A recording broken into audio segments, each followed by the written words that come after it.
What is up, NBL? We got a huge show for you tonight on the Commissioner Corners podcast. We're talking Matt Forte. Did he find a fountain of youth? Brock Osweiler must be overpaid. And that controversy heating up in Buffalo. Stay tuned. We got that and much more.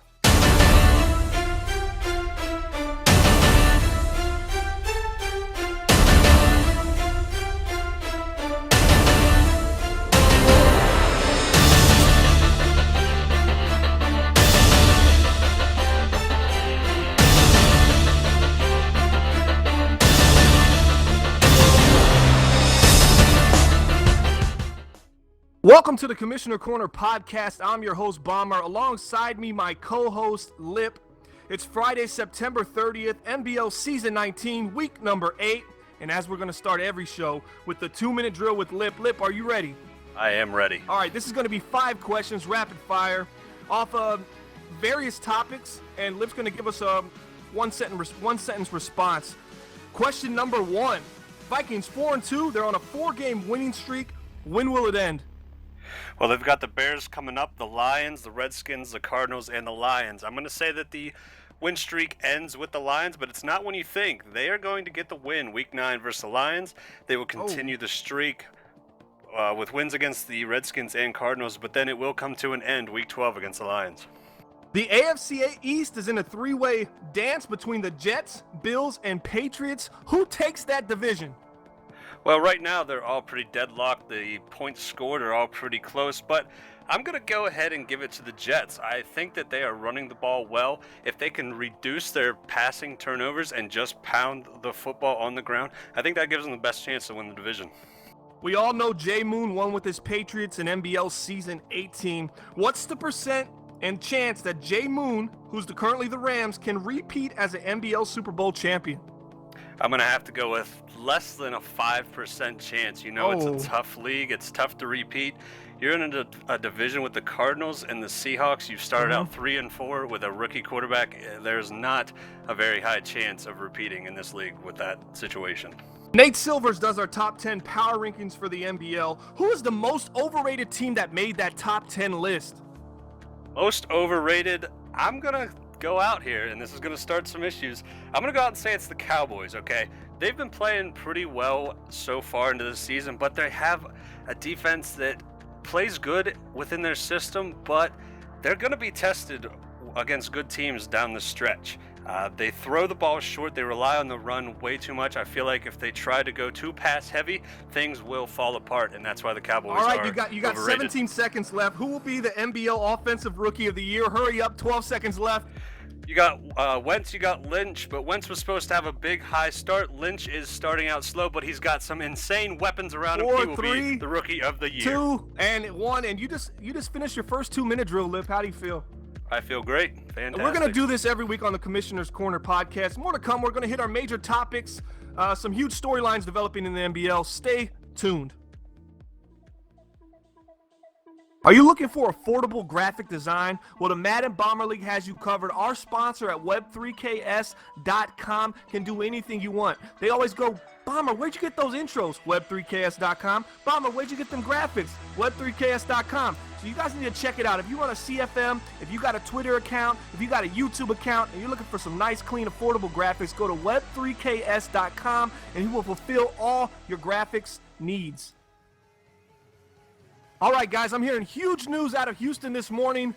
I know some people in the front office are starting to question that Brock Osweiler contract they signed this offseason. They gave the 25-year-old 4 years, $71 million with $17 million guaranteed.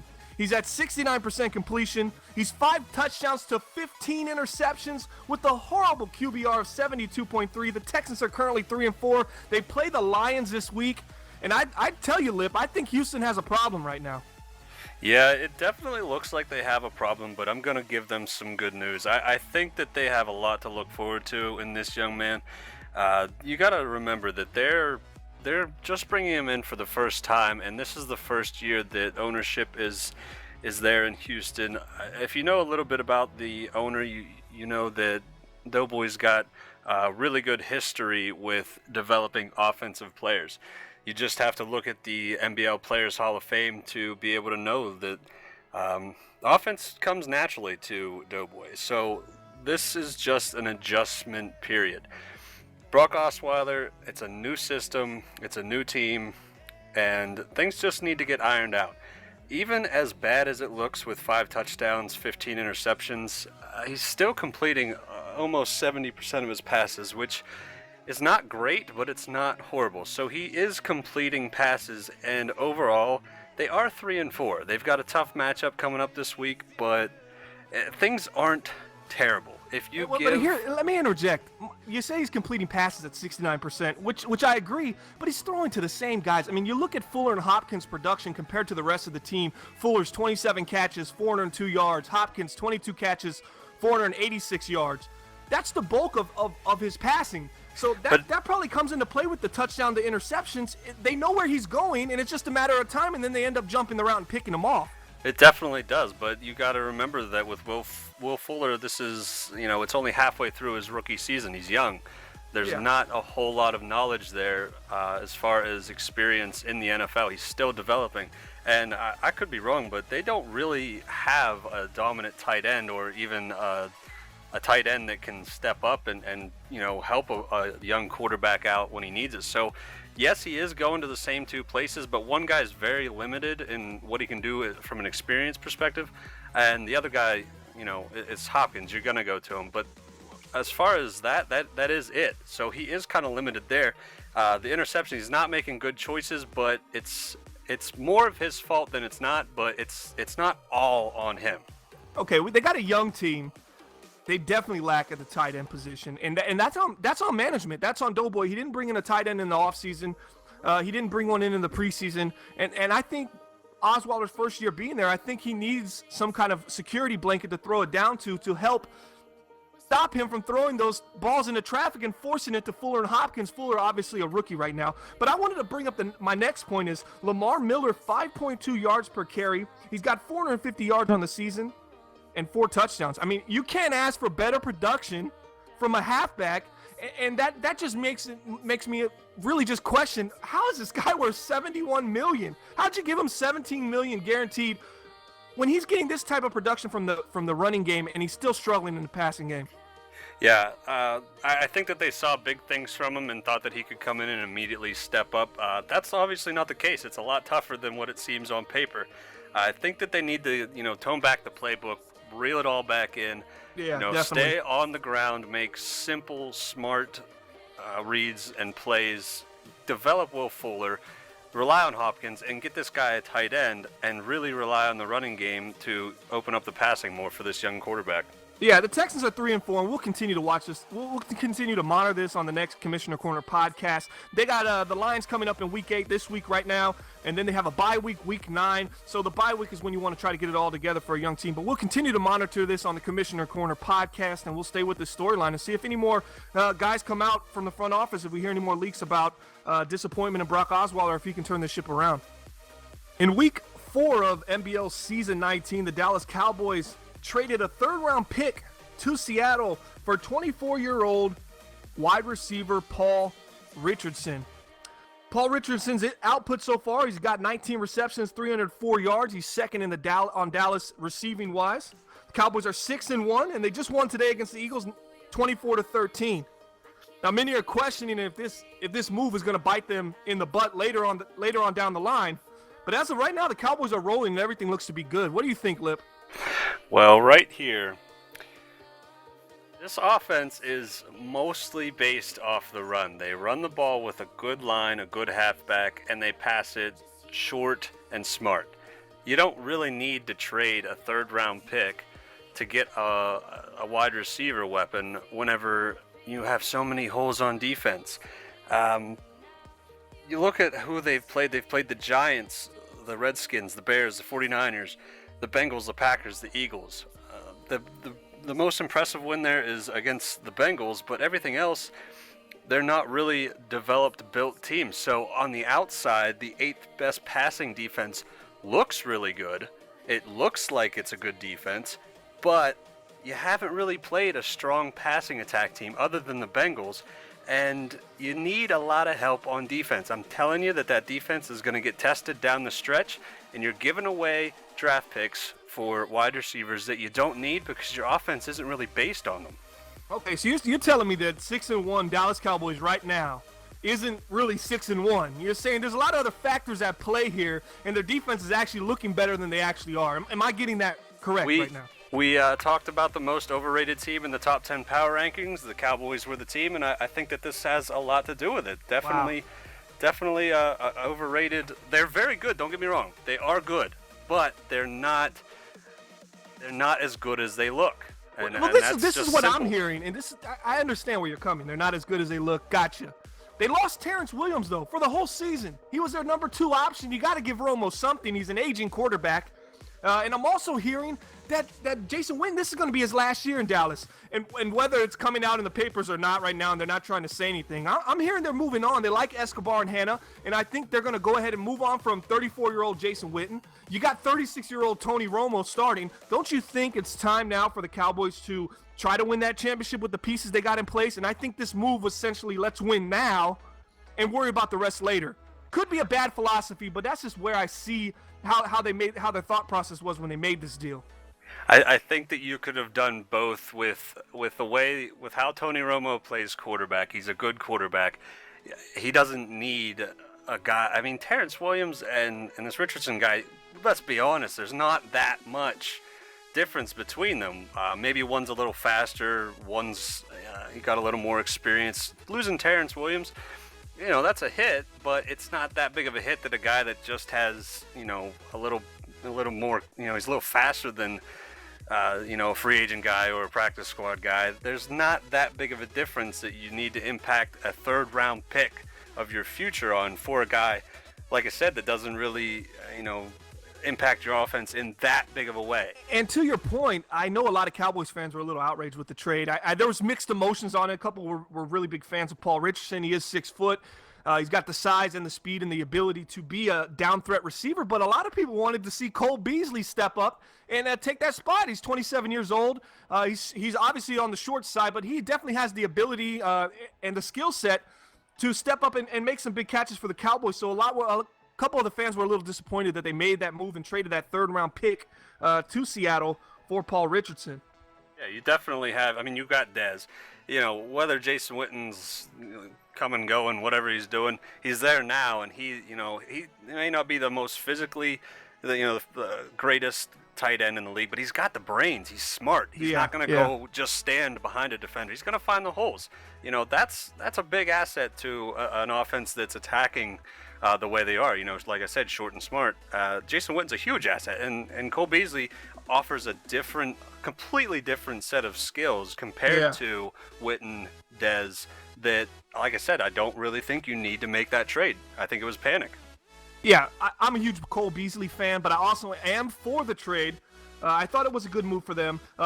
Paul Richardson, we'll see how it plays out. He's got 2 years left on his contract, fairly cheap. I don't even think he breaks $1 million in the 2 years. So we'll continue to monitor that and see how the Cowboys go. But right now they're 6-1. And once again, I reiterate, they had a big win over the Eagles. They ran all over them, and they just won 24-13 versus Philly today. Matt Forte recently tweeted, "Whoever said 30 is the new 20 wasn't lying because I'm living it." And this guy is straight up balling. Matt Forte on the season, 89 carries, 527 yards. That's 5.9 yards per carry. The Jets are 4-3. And Lipp, man, I can't express enough how proud I am of Delvar in this rushing attack with Matt Forte. And I'm happy he's tweeting this because it's true. He is not lying. He is living this. He's 30 years old. He's playing like he's 22. And you can't ask for anything more from your halfback, especially a veteran halfback you signed in the offseason. Yeah, I think that the Jets are doing a lot of good things. They bring in Brandon Marshall a couple years ago. They bring in Matt Forte this year. Matt Forte is doing exactly what he needs to do.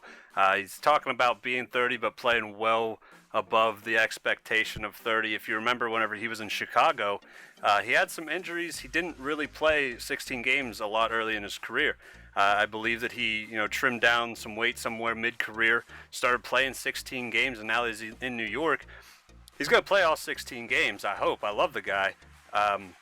But he's not, he's 30 on paper, but he's actually, about 28 whenever you think about how much wear is actually on him from, early on in his career. And I love that about him. Yeah, definitely. Right now, he's averaging 12.7 carries per game, and that's ideal for someone who has some miles on him. But as you stress, his injuries and stuff definitely changed the perspective on that. This season alone, he's got Offensive Player of the Week twice, in Week 2 and Week 6. Week 2, he had 13 carries for 214 yards and 2 touchdowns. Week 6, he had 18 carries for 107 yards and a touchdown. I mean, look at that, Lipp. Week 2, 13 carries, 214 yards, and 2 touchdowns. I mean, that's lightweight, man. 13 carries to get 214 yards. I bet you a lot of running backs wish they could do that. Yeah, but he is, if you want to talk about a guy that looks at the game from a different perspective, he looks at running the ball a lot different. He doesn't just ram it up in there. He takes his time. He's patient, finds a hole, hits it, and he's a great running back. And that's, if they continue to keep using Forte like this, I definitely see a division title in their future. Yeah, and a division title means a playoff berth, as we all know. Delvar's looking for his first Madden Bomber League playoff berth since I think he got here in NBL Season 3 or Season 4.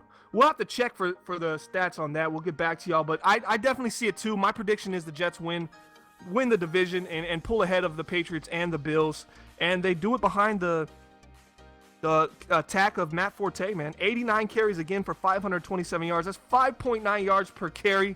This guy's straight up balling. Congratulations to Matt Forte, and congratulations to Delvar for utilizing the guy at 30 and trusting him and giving him the opportunity to show he still got it. Looking for Madden Bomber League history, content, and news? Go to 365.maddenbomberleague.com. Don't forget to give us a follow on Twitter at Bomber League and hit that like button and that subscribe on our NBL Network YouTube channel and support one of the fastest growing leagues in the Madden community. Big injury update alert for you guys. Jason Verrett tweeted, "The ankle feels good, just got cleared to practice, and we're going to get even better."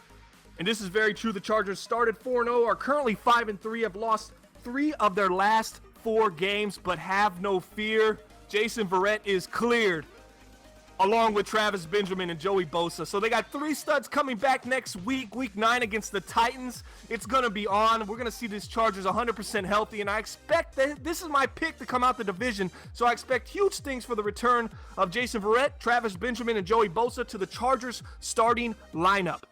All right, guys, there's been some huge controversy going on in Buffalo, some major storylines. The team's currently 4-3, and you might have heard on the NBL Blitz, I believe he talked about Robert Woods and how impressed the team was in training camp and OTAs with the kid.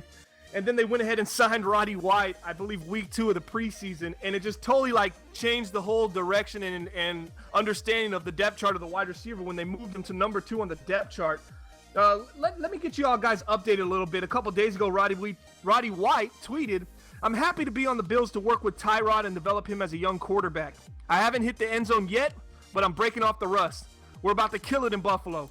That was just a couple days ago. The Bills are 4-3. Roddy White's 34 years old, 33 receptions on the season, 430 yards, and infamously 0 touchdowns for the young guy, for the older vet. I mean, was it a smart move bringing in Roddy White at 34 years old? He was just sitting in free agency. The team's got a young quarterback. I don't think they really have Super Bowl aspirations in Buffalo right now. Maybe playoff aspirations, but I'm sitting there thinking, why are we deterring the development of a young Robert Woods at this point in time? Robert Woods is currently 23 receptions, 566 yards, and 4 touchdowns. I can only imagine how inflated that would be if he was the number 2 wide receiver and out there on those big sets. Well, there's a very good explanation for all of this, okay? If you look around this Buffalo Bills offense, you don't see many guys of age, of experience. You don't see many guys that are going to be able to mentor people and help people along the NFL path. The only guy that you can really look at is on the offensive line, Richie Incognito. I just say his name, and you already know one thing about him. You've already made up your mind whether you like the guy or you don't, just based off his history. So imagine being a young guy coming in from a different team or from college, and the guy that's supposed to mentor you is Richie Incognito. That's the guy that is supposed to be the leader on the offense other than the quarterback. Well, they got LaShawn McCoy. Well, LaShawn McCoy's always hurt, and LaShawn McCoy seems to be wrapped up in his own thing. His kind of more selfish than a team guy. Just from my perspective. So you got your offensive line. Richie Incognito is your guy. He's your leader. Just say he's your leader.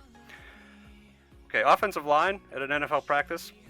They're off doing their offensive line stuff. Whenever it's an individual or not a full team practice, the offensive line's off by themselves. So you've got Tyrod, you've got Watkins, you've got Woods, you've got the young guys surrounding them. Who's their leader? I don't think it's Tyrod right now. He's too young. He's just got a big deal. His leadership isn't quite there yet. It's not Watkins. He's in the same boat. He's young. So you bring in Roddy. Look at what the lasting impact of Roddy White is going to leave on this team. Sammy Watkins is going to get better. Robert Woods, for now, is taking a back seat, but he's learning much more than he would if he was just out on the field making mistakes all by himself. But don't you think Roddy could do this leadership you're talking about from the sidelines? Can he be the fourth wide receiver and give the same leadership at practice? I don't, because I think that they have gauged, based on the situation and the guys and the personalities, that nobody wanted to step up. So we're going to throw Roddy out there. He's going to show you how to do it for a year. And whenever his time's up, which is most likely after this year, they're probably going to draft somebody. Roddy's not going to hold on forever. But these guys, the things that they're learning from Roddy, it's going to last for 5 years. And taking a back seat now is definitely going to help these guys long term. And that's the perspective that I have from putting Roddy out there, is you're not going to rush everything. They're taking it slow. You said maybe they don't have Super Bowl aspirations right now, but just let Roddy be the veteran leader for those skill positions. You're going to develop them much more than you would if they're just out there making mistakes all over the place by themselves. Okay, well, let's take it back a week or two before they signed Roddy White. It was the depth chart read: Sammy Watkins 1, Robert Woods 24 years old, number 2, and number 3 I believe was Marquise Goodwin. And then they have Charles Clay at tight end, who they really like and think he's going to be a positive influence on the offense once it gets going. But I want to take a look at that, because they put out a comment from the owner, Justin Baston. Baston put out a comment and said how great Robert Woods was doing. Don't you think the psyche of a young 24-year-old is a little crushed when he's told he's doing so great? But oh, by the way, we're going to bring in this old 34-year-old Roddy White, who's way past his prime, who probably has very little to give to the offense, but we're going to bring him in and oh yeah, he's going to take your spot on the wideout at number 2. You're going to be back to playing the slot. It definitely is. 100% agree. Because if you're a young guy, you're 24, you're dying to get on the field, and they say, hey, we're putting Grandpa in instead of you, that hurts. That hurts, man. But what's it going to make you do? It's going to make you work your butt off to produce for this team. He's going to get better from this, and like I said, it's going to last long term. It's not going to be him just going out there and doing whatever. It's a fire, dude. He's got it now, because he just got replaced by a 34-year-old wide receiver. He's gonna step his game up. His growth from now until the end of the season, he's gonna be a big-time player next year because of this. And let's applaud the professionalism of Robert Woods. We haven't heard a peep out of him. Nothing on Twitter. Absolutely. Nothing on social media. He's been quiet. He's just been putting in. He's 23 receptions, 566 yards. He's got 4 touchdowns. Now let's put that against the star Sammy Watkins, who's 23 receptions, 577, 5 touchdowns. So Watkins has 1 more touchdown and 11 more yards. And Woods is sitting there he's doing what he's supposed to do with grinding. So maybe the impact of Roddy White was a positive thing on him. But let's take it down a notch to the most recent move that Buffalo made. They traded their 2nd-round pick next year for halfback Tevin Coleman from the Atlanta Falcons. Coleman debuted with Buffalo. He's supposed to be the backup. He debuted and had 21 carries, 100 yards, and 2 touchdowns in a win. And I asked Baston, I go, how do you bring in Coleman when you have McCoy? What does this do to McCoy? And he said, we didn't bring him in to replace McCoy, right? He said, we brought him in because we just weren't really happy with the production from Reggie Bush. We're not very happy with he's always getting hurt, and he's just not producing at a high level right now. Reggie Bush this year, 6 carries for 12 yards. Obviously didn't get many touches, 2 yards per carry. He does have 1 touchdown, but not much production from Reggie Bush. But, so I want to read into what he said a little bit. He said, we're not looking for him to replace McCoy. We're concerned about the health of a backup, Reggie Bush, right? But here's a stat I have, Lipp, that I wanted to share with you. McCoy has been taken off the field due to injury protocol and met with the health advisor on the sideline, whatever you call it. He's been hurt 3 times, and look what happened. He's been taken off the field 3 times. That's in 7 games. So if health is a concern, I think it is concerning for LeSean McCoy and the Buffalo front office. They're concerned with his health as well. Yeah, I definitely understand the need to have a good backup. If you notice, Le'Veon Bell was out for some time, and we had to rely on our backup. We were fortunate to have a very good backup, and that is a huge part of this. And like you said, they're not going for a Super Bowl right now, but they need a guy. They need to figure it out, and that's exactly what they did with this move. They figured out, okay, we've got a guy that's a star, borderline star with McCoy. When he goes down, are we really gonna be doing great things with Reggie Bush? And the answer was clearly no. So they went out and they got a guy that is going to be able to step up in those situations, and that's going to make their team a lot better, because now, before, whenever McCoy went out, the defense said, okay, you're probably not going to run. There's not a whole lot of threat for you to run. Now there's the threat of McCoy, there's the threat of Coleman, there's a dual back threat. If one of them goes down, you still got the other. It's a completely different situation on the other side of the football with the addition of Coleman. And I expect us to hear something from McCoy before our next podcast. I expect him to say something, because Coleman on his debut had the 21 carries and 100 yards, 2 touchdowns. I think the trainer has spoken with the front office, and they're asking about why McCoy was out of the game 3 times in the first 7 games. Why did he go to the sideline? I think it's concerning for them health-wise, and I just don't think McCoy's probably not as healthy as it leads on to believe right now. He's only averaging 3.9 yards per carry, and he only has 2 touchdowns on the entire season, and that's with 97 carries. So I think McCoy is a little beat up right now, and I think they're kind of keeping it under wraps, and I think they brought in the 23-year-old Tevin Coleman, and I think he's going to be their starter moving forward, honestly. And I don't know how swift the transition is going to be, but I expect LeSean McCoy not to really like this move very much, and I expect to hear from him very soon. So we're going to keep y'all updated on the moves going on in Buffalo. Big storylines going on over there in future podcasts. Thanks for watching with us. Don't forget, we're sponsored by web3ks.com. That's web3ks.com. And that's where you can go get all your graphics and all the content you need for media and everything at an affordable price. That's where we get all our graphics, as you see on the screen. So go check them out, web3ks.com, or follow them on Twitter at allbusiness. And don't forget to follow MBL at Bomber League. And hit that like and subscribe button for the Commissioner Corner podcast. We'll be here every other week. And this is for Lipp and myself. I hope y'all have a good day and enjoy the podcast.